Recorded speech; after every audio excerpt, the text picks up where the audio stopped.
Sa Bacolod, Aksyon Radio! Aksyon Radio!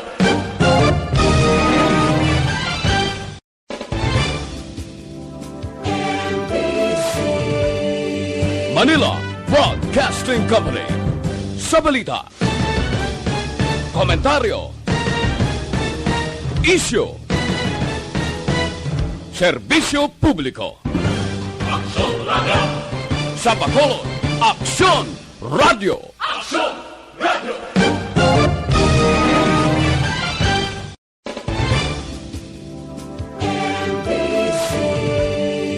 Manila sang mga nagapangulang nga balita lokal, national, international, sports, kag entertainment. Aksyon!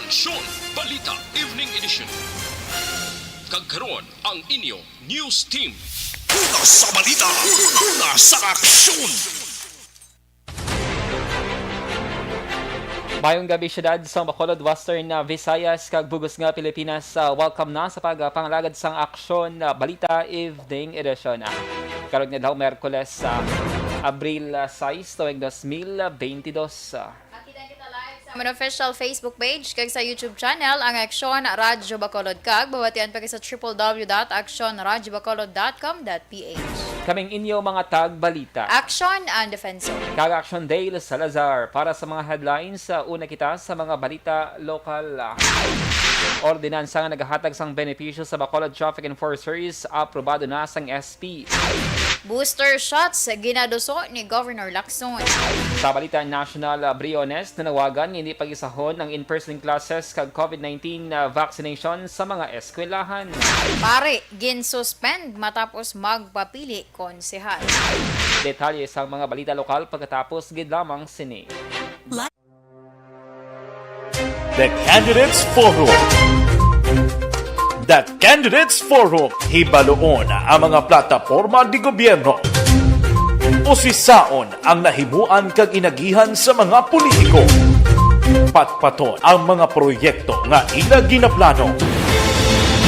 The Candidates Forum, programa sang Aksyon Radyo Bacolod kag Northwest In nga magahatag kay gayunan sa publiko nga mas makilalaan sang husto ang mga kandidato sa 2022 national and local elections. The Candidates Forum. The Candidates Forum. Hosted by Aksyon Boy Duran with guest panelists Aksyon Fred Salanga, Aksyon Rex Cantong, Aksyon Art Tayupon, Aksyon Brian Morden, Aksyon Eric Magbanwa, kag Aksyon Marlon Genovea. Diri lang sa Aksyon Radyo Bacolod. The Candidates Forum. Mangin mainalamon sa pagpili sang kandidato, mangin mabinantayon kag mainid sa mga ibutang sa pwesto.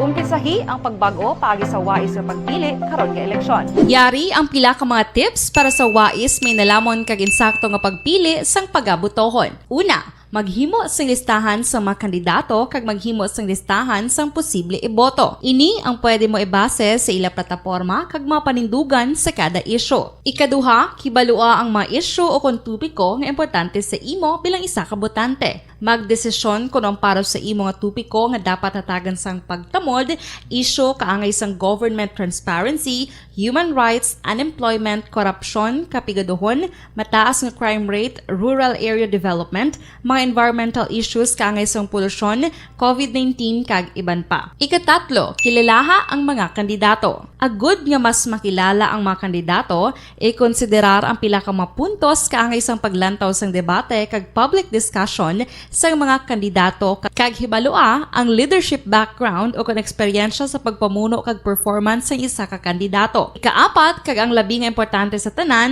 magboto. Mauyang lamang ang tanan mga ginhimo nga preparasyon kung hindi ka magboto sa maabot nga eleksyon. Dumduma mga kaaksyon, ang pagboto ang isa ka kinamatarong, hindi pag-uyanga kaysa kada boto mo, dako sini ang dala nga pagbago. Itama ang boto, iboto ang tama. Para sa action tips, ini naman sa Aksyon Dorel Cabato. Sa din ka mangabahin sang Pinas, labuton ka sa among balita kag serbisyo. Sama-sama tayo, Pilipino. Una sa balita, una sa aksyon, sa Bacolod, Aksyon Radio. Alamin kung paano sumali sa Isulat ang iyong pangalan, address, contact number at signature sa isang papel. Ilagay sa white legal-sized envelope kasama ang proof of purchase. At sa labas ng envelope, isulat ang promo title, produktong ginamit at ang MBC station. Pwedeng ipadala o ihulog sa drop boxes sa MBC stations nationwide. DZRH Love Radio. Yes, the best. Easy Rock, Aksyon Radio, and Radyo Natin. May weekly draws na, may grand draw pa. Hatid ng unique toothpaste, Pride Detergent, Star Wax Floor Wax, Shield Bath Soap, Smart Dishwashing, White Rose Papaya with Vitamin B3, at Charm Fabcon. Pwede kang maging milyonaryo sa ACS Milyones. Submission of entries is from February 28 to May 27, 2022. Grand draw is on June 18, 2022. Promo period is from February 28 to June 18, 2022. See posters for details. For DOH, FDA, CCH, UHSRR permit number 0087, series of...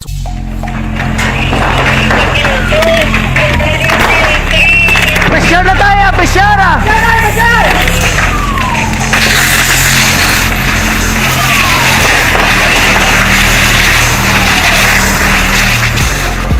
Every day is Fire Prevention Day. Gani importante nga maihibalo kita kung paano malikawan ang sunog. Yari ang pila ka mga action tips angot sa fire prevention. Sa tion nga maghalin sa balay, siguraduhon nga naka-unplug ang tanan nga saksakan. Likawan ang octopus connection o kung ang pagsaksak sang madamo nga gamit sa isa ka outlet. Dapat wala man sang overloading sa mga saksakan kag lantawon kung masarangan ang mga appliances nga nakasaksaka. Likawan ang mga substandard nga kagamitan. Hindi pag i-charge ang gadget overnight kaang isang cellphone. Taguon ang mga posporo, lighter, kag iban pa nga flammable materials sa mga kabataan. Ag siguraduhon man nga malayo ini sa kalan. Siguraduhon man nga wala nagalik ang inyong LPG. Sa isa ka business establishment, dapat mayara sang fire extinguisher kag dapat nakahibalo ang tanan sa pag-usar sini. Hibaloon man ang expiration date sang fire extinguisher kag i-refill kung expired na. Magpreparar sang fire exit plan lagi padiri ang emergency exit o kung ang lugar nga wala sang harang nga pwede guwaan sa tion sang sunog. Dapat nakasave sa inyong mga cellphone. Una sa balita, una sa aksyon. Action Radio Philippine Standard Time lasay sa Jess kagkaron sa detalye na sang mga balita lokal. Nakalusot na sa third kag final reading ang ordinansa nga nagahatag sang benepisyo sa mga traffic enforcers sa mga syudad sa Bacolod.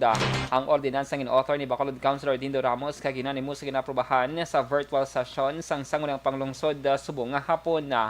Sa idalam sang proposed ordinance, ang mga regular nga mga traffic enforcers ang magabaton sang 2,000 pesos nga hazard pay sa kada bulan kag 1,000 pesos naman nga gratuity pay para sa mga job order casual nga nagatrabaho bilang traffic enforcers.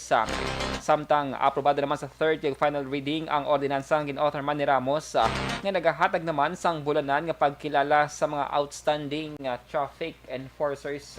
This is a proposed ordinance granting hazard pay to regular or the casual traffic enforcers and gratuity pay to job order casuals performing the function of a traffic enforcer, laying down the qualification for those who can avail and for other purposes for third and final reading, Mr. Chair. Sumug.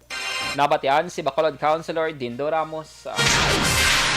Sa dugang nga balita lokal, gin-endorso sang SP sa Bacolod sa Emergency Operations Center ang pagpabor sa pagpatigayon sang limited face-to-face classes sa dugang nga 3 ka mga public schools sa syudad. Sa virtual session, subong adlaw ginaprubahan sang SP ang resolusyon nga nagapabor nga naga-endorso sa EOC sang klase sang ETCS 1 kag ETCS 3 nakipman sa Barangay Singkang Airport National High School. Sunod kay Councilor Renesito Novero ang chair sang Committee on Education. Ilan na ginatugyan sa EOC ang pagbalay sa nagakaigo nga mga guidelines, ilabi na nga nagamat-amat na balik sa normal ang sitwasyon sa syudad sa idalom sang Alert Level 1. Ginpahayag ni Novero, sa bahin sang 2 ka elementary, sakop sang kindergarten tubtub grade 3 pupils, samtang high school naman halin sa grade 9 tubtub grade 12 students. Sa record sang tatapan ni Novero, nagdangat sa 22 tanan ka mga public schools sa Bacolod ang ginatugutan sa face-to-face classes. Apang sa record sang DepEd Region 6, naaprubahan pa lamang para sa in-person classes ang Alangila National High School kag Apolinario Mabini Elementary School. Sa iban nga balita lokal, nagapabor si Dr. Chris Rongon ng Deputy for Medical sa Bacolod Emergency Operations Center sa tiyon nga madayon ang plano sang gobyerno nasyonal nga butangan sang expiration date ang vaccination card sa sulod sang anom ka bulan. Ginpahayag ni si Rongon nga maayo ini nga suhestyon kung ma-motivate ang mga pumuluyo nga magpa-booster shots. Ginpathag sang doktor nga sa subong nga tion madamo sa mga super spreader events kang isang pagpakampanya sa diin nagatilipon ang mga pumuluyo. Ginpahayag sini nga wala pa sang kulbaan ng mga tawo nga wala pa sang booster shots pero nagapakita sa mga pagtuon nga pagkatapos ng anom ka bulan naganubo ang immunity sang bakuna. Ginalakipan sang 29 ka mga drug surrenderers sa nagkanilang nga barangay sa syudad sang Bacolod ang unang nga batch nga natalanay pasulod sa balang ukon Balay Silangan. Sa ka Executive Assistant Moises de la Cruz ang focal person sang City Anti-Drug Abuse Council ukon Kadak, padayon ang preparasyon para mapaidalom sa rehabilitasyon ang mga drug surrenderers sa sulod sang 2 ka semana sa mga pasilidad. Dugang pa ni de la Cruz magluwas sa Balay Silangan, nagapadayon man ang community-based drug rehabilitation program sa mga barangay, kangay sa barangay Alangilan nga may isa kagatos ka mga drug surrenderers. Ginpathag ni De La Cruz nga voluntaryo ang pagpaidalom sa rehabilitasyon sa Balay Silangan bangod hindi man mapilit nga magbago ang isa ka tawo. Ang Balay Silangan isa ka reformation center para sa mga mild nga drug surrenderers kag libre nga pagpaidalom sa ila sa rehabilitasyon. Sa dugang pang nga balita lokal, ginpanugyan ni Negros Occidental Governor Bong Lacson sa mga banwa kag syudad nga iduso ang booster shot sa mga COVID-19 na fully vaccinated individuals sa agod mausara ang madog expire nga mga bakuna. Suno kay Lacson, isa man ini sa mga ginapanawagan sang gobyerno nasyonal bilang sabat sa ginakabalakan nga pagdamos sang madog expire nga mga bakuna kontra COVID-19 Nagapati si Lacson nga makabulig ang ginapatigayon nga house-to-house vaccinations.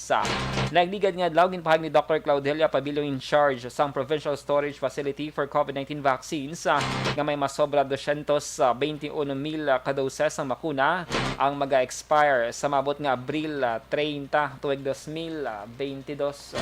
I propose na i-push nila ang booster shots, especially sa NCR. Because NCR was, in most cases, have gone beyond 100%, no? Nabakunahan na nila mga constituents nila.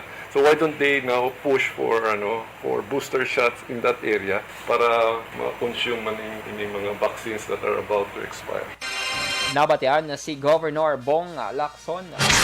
Sa kadapusan nga balita lokal, pagahulaton ni Governor Bong Lacson ang bulan sang Hulyo subong nga tuig antes magpalayag sang obserbasyon, may kang tanan sa estado sang COVID-19 cases sa Negros Occidental. Suno sa gobernador, hindi pa makabig nga endemic ang kaso sa probinsya bangod sa pila ka mga aktibidad, may kang tanan sa eleksyon. Magluwas sini, may kabalaka man ang gobernador sa ginpalayag sang government health advisors nga pwede sa gihapon magbalik ang pagdamo sang kaso pagkatapos ng eleksyon.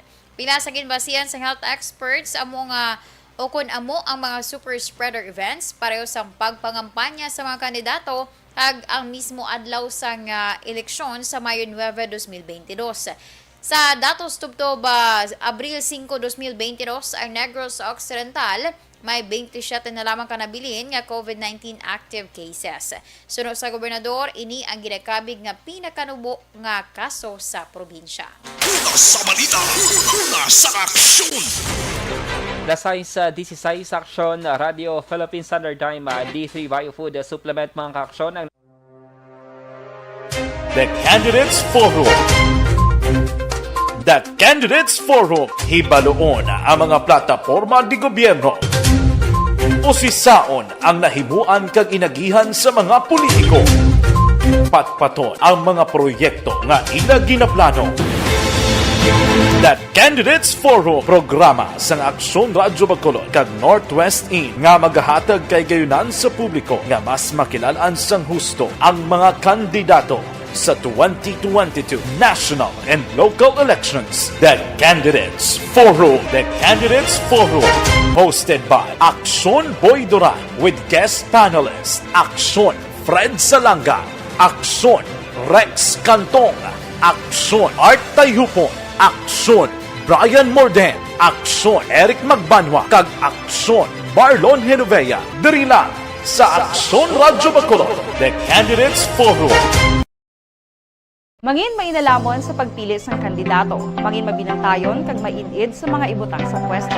Umpisahi ang pagbago paagi sa wais sa pagpili karon nga eleksyon. Yari ang pila ka mga tips para sa wais may nalamon kag insakto nga pagpili sang pagabutohon. Una, maghimo sang listahan sa mga kandidato kag maghimo sang listahan sang posible iboto. Ini ang pwede mo ibase sa ila plataporma kag mga panindugan sa kada isyu. Ikaduha, kibalua ang mga isyu o kung tupiko nga importante sa imo bilang isa ka botante. Magdesisyon kung ang para sa imo nga tupiko nga dapat hatagan sang pagtamod, isyu kaangay sang government transparency, human rights, unemployment, korupsyon, kapigaduhon, mataas nga crime rate, rural area development, mga environmental issues kaangay sang polusyon, COVID-19 kag iban pa. Ikatatlo, kilalaha ang mga kandidato. Agud nga mas makilala ang mga kandidato, i-konsiderar ang pila ka mga puntos kaangay sang paglantaw sang debate kag public discussion sa mga kandidato kag hibalua ang leadership background o kung eksperyensya sa pagpamuno kag performance sa isa ka kandidato. Ikaapat kag ang labi nga importante sa tanan, magboto. Mauyang lamang ang tanan mga ginhimo nga preparasyon kung hindi ka magboto sa maabot nga eleksyon. Dumduma ang mga kaaksyon, ang pagboto ang isa ka kinamatarong, hindi pag-uyanga kaysa kada boto mo, dako sini ang dala nga pagbago. Itama ang boto, iboto ang tama. Para sa action tips, ini naman sa action Dorel Cabato. Sa din ka manyabahin sang Pinas, labuton ka sa amon balita kag serbisyo. Sama-sama tayo, Pilipino. Una sa balita, una sa aksyon, sa Bacolod, Aksyon Radio. Alamin kung paano sumali sa Isulat ang iyong pangalan, address, contact number at signature sa isang papel. Ilagay sa white legal-sized envelope kasama ang proof of purchase. At sa labas ng envelope, isulat ang promo title, produktong ginamit at ang MBC station. Pwedeng ipadala o ihulog sa drop boxes sa MBC stations nationwide. DZRH Love Radio. Yes, the best. Easy Rock, Aksyon Radio, and Radyo Natin. May weekly draws na, may grand draw pa. Hatid ng unique toothpaste, Pride Detergent, Star Wax Floor Wax, Shield Bath Soap, Smart Dishwashing, White Rose Papaya with Vitamin B3 at Charm Fabcon. Pwede kang maging milyonaryo sa ACS Milyones. Submission of entries is from February 28 to May 27, 2022. Grand draw is on June 18, 2022. Promo period is from February 28 to June 18, 2022. See posters for details. For DOH, FDA, CCH, UHSRR permit number 0087, series of...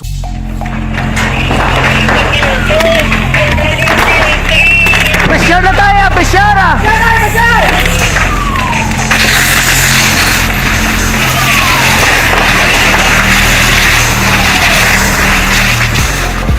Every day is Fire Prevention Day. Gani importante nga maihibalo kita kung paano malikawan ang sunog. Yari ang pila ka mga action tips angot sa fire prevention. Sa tion nga maghalin sa balay, siguraduhon nga naka-unplug ang tanan nga saksakan.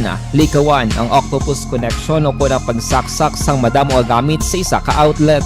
Dapat wala man sang overloading sa mga saksakan kag lantawon kung masarangan ang mga appliances nga nakasaksaka. Likawan ang mga substandard nga kagamitan. Hindi pag i-charge ang gadget overnight kaang isang cellphone. Taguon ang mga posporo, lighter, kag iban pa nga flammable materials sa mga kabataan. Ag siguraduhon man nga malayo ini sa kalan. Siguraduhon man nga wala nagalik ang inyong LPG. Sa isa ka business establishment, dapat mayara sang fire extinguisher kag dapat nakahibalo ang tanan sa pag-usar sini. Hibaloon man ang expiration date sang fire extinguisher kag i-refill kung expired na. Magpreparar sang fire exit plan lagi pa diri ang emergency exit o kung ang lugar nga wala sang harang nga pwede guaan sa tion sang sunog. Dapat nakasave sa inyong mga cellphone ang mga emergency numbers nga pwede tawagan sa tion sang emerhensya. Kung nagakalayo ang imong alawas, himuon ang stop, drop, kag roll. Para malikawan ang sunog, nagakinahanglan ini sang partisipasyon sang publiko. Kung nakahanda kita sa mga kalamidad,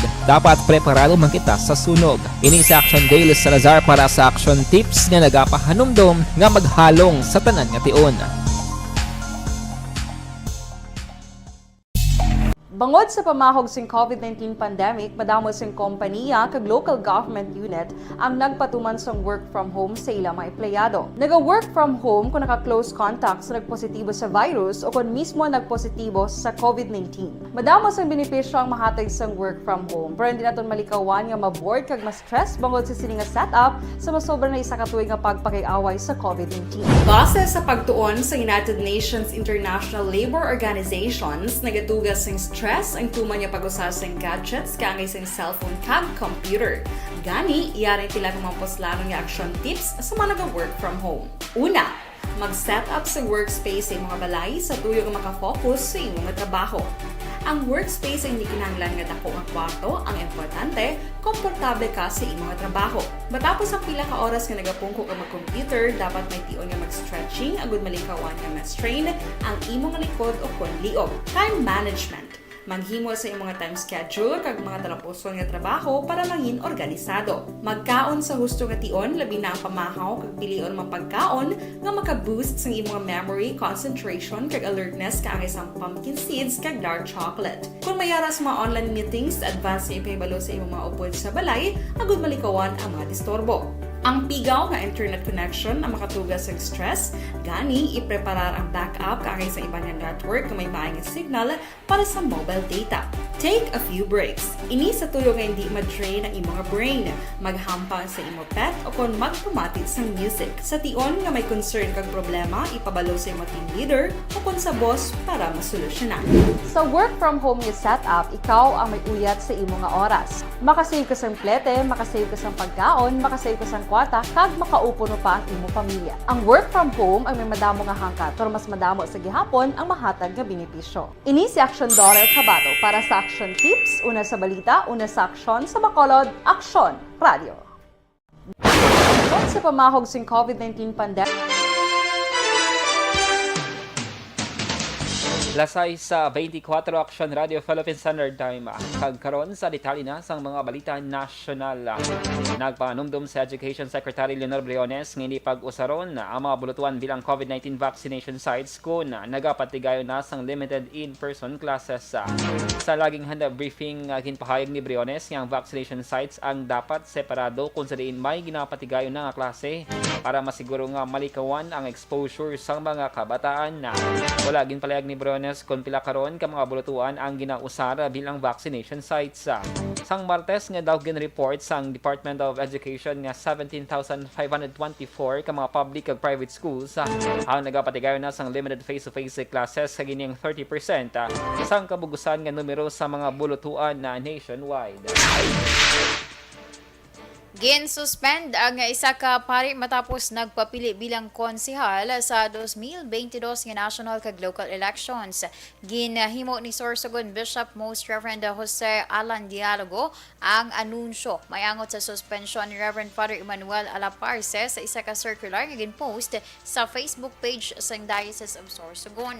Nasaad sa circular nga si Alparce ang nagapapili konsehal sa Banwa sang Bakakay, probinsya sang Albay. Suno kay dialogo, ginadumili sa Code of Canon Law nga magpartisipar ang isa ka pari nga naga-exercise sang civil power. Sa iban nga balita national, apisar nga naglubos ang 4% ng rating ni Senator Ferdinand Marcos Jr. sa pinakauling nga survey sang Pulse Asia. Nagapabilin ini sa gihapon nga nagapanguna sa mga nagapapili presidente. Si Marcos ay nakakuha sang 56%, mas manuboy kumpara sa 60% kaya nakuha sa tinalikdan nga survey. Nagsaka naman ang rating ni Vice President Leni Robredo nga may 24% ikumpara sa 15% sadto. Yara sa ikatatlo nga pwesto si Manila Mayor Isko Moreno nga naglubos sa 8% ikumpara sa 10% sadto. Si Senator Manny Pacquiao ang may 6% ikumpara sa 8% nga nakuha sadto, samtang si Senator Panfilo Lacson naman ang nagapabilin sa 2%. Sunod sa Pulse Asia, 2,400 ka mga respondents ay nagpasakop sa survey nga ginpatigayon sang Marso 17 tubtob 21 tuig 2022. Ini niya ang kadua nga survey sang Pulse Asia sa tion sang campaign period. Ginalantaw sang Asian Development Bank o kun ADB nga subong nga tuig kag sa 2023 liwat magasaka ang domestic investment kag consumption kasunod nga naghalog na ang restrictions sa diin madamo na ang natugutan nga manufacturing kag construction activities. Suno sa ADB, ginalantaw nga magasaka sang 6% ang gross domestic product sa 2022 kag magasaka ini sang 6.3% sa 2023. Nagbigay nga bulan sa mag-anunsyo o kung sa mag-issue ang gobyerno nasyonal sa liwat nga pagbukas ng ekonomiya paagi sa pagkakas sa mobility restrictions, pagpasangkad sa COVID-19 vaccinations kag mas halog nga international restrictions agud mapatib-ong ang services sector. Una sa balita, una sa aksyon.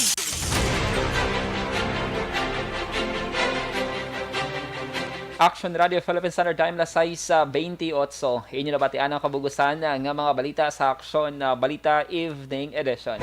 Karon nga adlaw Miyerkules Abril 6, 2022 sa liwat kaming inyo mga tag-balita. Aksyon ang Defense Zone. Kag-Action Dale Salazar, mga ka-aksyon sa diin ka man sa Pinas, labuton ka sang amon balita kag serbisyo. Sama-sama tayo, Pilipino.